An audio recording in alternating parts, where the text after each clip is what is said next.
جو ہمارا خیال بھی رکھتے ہیں، جونیئرز کا بھی بڑا خیال رکھتے ہیں، اور اگر کسی چیز کی سمجھ نہیں آتی خود گائیڈ بھی کرتے ہیں کہ یہ آپ ایسے کیجئے. یہی ایک چیز ہوتی ہے بار کی. بالکل. اور وکلاء دوسرے بینچ وغیرہ ججز صاحبان بھی الحمدللہ بہت اچھے جج صاحبان ہیں ہماری بار کے، اور کسی قسم کی پریشانی بھی نہیں ہے. کام ہو رہے ہیں اور کام کر رہے ہیں. ٹھیک. پاکستان میں انصاف کی فراہمی کو بہتر کرنے کے لیے ایز اے قانون دان آپ کی کیا تجویز ہے؟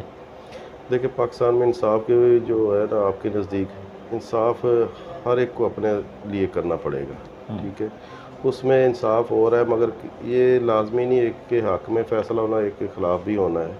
تو آپ جو انسان درست ہے نا، صحیح سچ پر حق پر ہے، وہ ڈٹ جائے، اپنا رائٹ اس کو ملتا ہے. تھوڑی دیر لگتی ہے مگر مل جاتا ہے.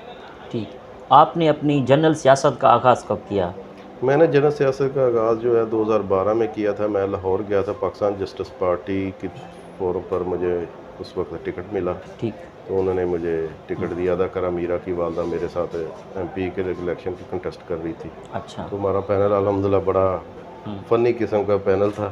اچھا. تو لوگ بڑے ہنستے بھی تھے. ہمیں نیشنل فیم تھا اداکارہ میرا کا. جی. اور دوسرے نمبر پر ٹی وی ہیڈ لائنز وغیرہ میں ہم پہلے آتے تھے. اخبار کا بھی ایک پہلے صفحے پر ہماری ایک شائع ہوتی تھی. تو بڑا مزہ بھی، لوگ انجوائے بھی کرتے تھے. مزہ بھی انجوائے اس طرح کہ لوگ ہنستے بھی تھے، مذاق بھی کرتے تھے. ہم نے تو ایک الیکشن کنٹیسٹ کرنا ہے، اس میں جیت ہار کا تو نہیں ہوتا. تو ایک نیشنل فیم تھا ہمارے ہارون آباد شہر سے، وہ بلانگ کرتے تھے. اللہ تعالیٰ نے ان کو عزت دی، اللہ اور ان کو عزت دی. ٹھیک. ہارون آباد اور فورٹ عباس میں آپ جنرل سیاست کو کس طرح دیکھ رہے ہیں؟ یہاں پہ نا مورسی سیاست بھی اور دوسرے نمبر پر برادری ازم کی سیاست زیادہ ہے. ٹھیک سر. ٹھیک ہے نا. یہاں پہ جو چل رہا ہے وہ میں کہتا ہوں جو بھی سیاستدان آئے اس حلقے کی بہتری کے لیے آئے. ہمارے یہاں پہ بڑے بڑے سینئر سیاستدان آئے، اللہ تعالیٰ ان کو غرق رحمت کرے، مگر انہوں نے کام کچھ نہیں کیے. مثلا میں اکثر کہتا ہوں کہ ہمارے جو حلقے میں ہے ہارون آباد تحصیل فورٹ عباس میں، جی. یہ سیاستدانوں کو چاہیے تھا. اتنے وزیر رہے، 3 وزارتیں بھی رہی ہیں، سینیٹرز وغیرہ بھی رہے ہیں، ایم پی ایز وغیرہ صوبائی اسمبلی میں، قومی اسمبلی میں آتے رہے، مگر انہوں نے ایجوکیشن کی طرف کوئی توجہ نہیں دی. ایک یونیورسٹی کوئی اچھا ہاسپٹل وغیرہ یہ نہیں بنایا تاکہ عوام کو جو ہم بہاولپور جاتے ہیں، لاہور کی طرف جاتے ہیں علاج معالجے کے لیے، وہی ہمیں ادھر ہارون آباد میں اسی لیول کا مل جائے. اب دیکھیں آپ دور دراز علاقے میں مظفر گڑھ کی طرف آپ چلے جائیں، وہاں پہ وہ طیب اردگان جو انہوں نے ہاسپٹل بنایا، بہت اچھا بنایا دور دراز علاقے میں. اس طرح خوشی ہوتی ہے. سر ان فیوچر آپ کے کیا پلانز ہیں؟ اس ہارون آباد اور فورٹ عباس میں آپ الیکشن کنٹیسٹ کرنا چاہیں گے؟ اب بہت مہنگے ہو گئے ہیں الیکشن، اب پتہ نہیں چلتا. اس لیے سیاست سے دستبرداری ٹھیک ہے. اچھا. بڑا وہ کہتے ہیں نا کہ بڑا میلہ جو ہے وہ چھوڑ دینا وہی بہتر ہوتا ہے انسان کے لیے. یہ ساری صورتحال ہے. ٹھیک. ہارون آباد کے کیا مسائل ہیں جن پہ آپ کا فوکس ہو کہ ان کو حل ہونا چاہیے؟ ہارون آباد میں سب سے پہلے تو یہ میونسپل کمیٹیز کو حدود میں جو سیوریج نظام ہے جی. اس کو، اور واٹر سپلائی کا بہت ہے، پانی کا زیر زمین پانی نہیں ٹھیک ہے یہاں پہ. اس کے لیے جدید طرز کے نا کوئی واٹر فلٹریشن پلانٹ لگاتے ہیں مگر وہ کامیاب نہیں رہتے. اس طرح کے وہ پلانٹ وغیرہ ہو جو واٹر سپلائی بہتر وہ گھروں کو میسر ہو. بس یہی ایک دو ہے، باقی روٹین میں پورے پاکستان کے وہی مسائل، وہی ہر تحصیل کے مسائل ہیں. وہ کوئی جدید نہیں، یہ کوئی ڈی ایچ اے نہیں ہے، یہ عام پبلک کا شہر ہے. اس طرح ہی پاکستان کی موجودہ ملکی سیاسی صورت کے حال کے حوالے سے کیا تبصرہ کرنا چاہیں گے؟ موجودہ ملکی صورتحال میں صرف یہی ہے کہ سیاستدانوں کو خدا کا خوف ہونا چاہیے کہ جتنا بھی ہے جو اللہ تعالیٰ نے آپ کی قسمت میں لکھا ملنا وہی آپ کا رزق ہے. جب آپ نے جانا ہے وہی کفن میں جانا ہے. ٹھیک ہے، نہ آپ نے کوئی سونے کے نوالے لے کر جانا ہے، نہ سونے کی چابیاں ساتھ لے کے جانی، نہ قبر میں آپ نے پیسے لے کے جانے. تو ملک یہی ہے کہ یہ عوام کو پر ترس کریں. اور دوسرے نمبر پر یہ نہیں پتہ چل رہا ہے اب محب وطن کون ہے اور غدار کون ہے. کچھ سازشیں ہیں، کوئی بیرونی طاقتیں ایسی ہیں جو ہمارے دلوں میں نفرت پیدا کر رہی ہے فوج کے بارے میں، جبکہ فوج کا یہ سپاہی ایسا نہیں ہو سکتا. کیونکہ میں جب احساس ہے اس چیز کا، وہ جو گرمی میں اتنا کھڑا ہے آپ لوگوں کی حفاظت کے لیے، جو کاری بیڑے ہر شعبے میں بھی ہوتی ہیں، تو ان کو ہی خدا کا خوف کرنا چاہیے. اگر وہ پاکستان کے شہری ہیں یا پاکستان سے محبت یا پاکستان میں پیدائش ہوئی ہے، تو دوسرے نمبر پر جو باہر کی جائیدادیں بناتے ہیں اور مرنے کے لیے ادھر قبریں بناتے ہیں، ان کو بھی چاہیے کہ اپنی قبریں بھی ادھر بنا لیں. ٹھیک ہے، تو معاشی صورتحال جو ہے وہ بڑی، جو مڈل کلاس ہے لوگ، وہ بیچارہ پس گیا اس مہنگائی میں. اور ان کے جو مخلص پن اس لیے نہیں سیاستدان کا ہے کہ ہر کوئی اپنے کمیشن کا لالچ کرتا ہے.